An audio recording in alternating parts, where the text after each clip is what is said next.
अरे का बुझी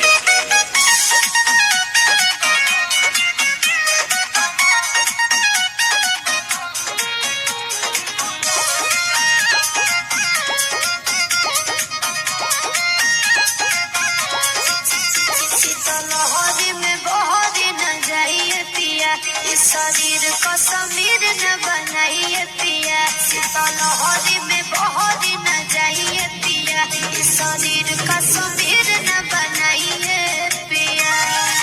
कोयला के आग जस लहर जाएगा, इसलाई पकाती रगड़ जाएगा, कमर में दिसंबर गुजार जाएगा, गरम हट के हट भीतर जाएगा, कमर में दिसंबर गुजार जाएगा। ऐसे कैसे गुजर जाएगा?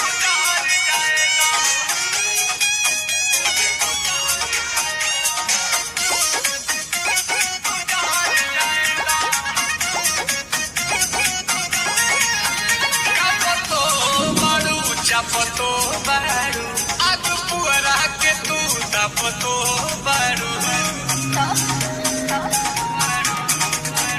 अरे जड़ नहीं अड़े पिया उनगा हो, ओखे तो गरम तो निखुनवा हो।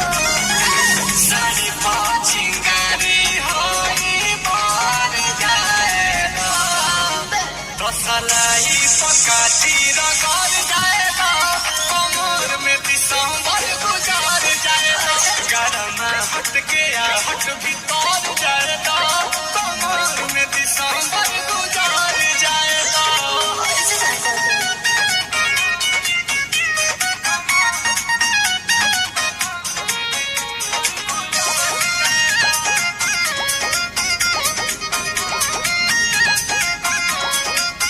सटतो नहीं खू हटतो नहीं खू, प्यार हमारा से बटतो नहीं खू। हाँ। अरे बात मानो पिया नील कमल हो, देह बाबा रख दस जमल हो। तदहिए में गरमी कबार जाएगा, कि सलाई पकाती रगड़ जाएगा, कमर में दिसंबर गुजार जाएगा, गरम हट के हट भीतर जाएगा, कमर गुजार जाएगा। बहुत बार मत करी, मुझे नहीं। अरे तो चलो।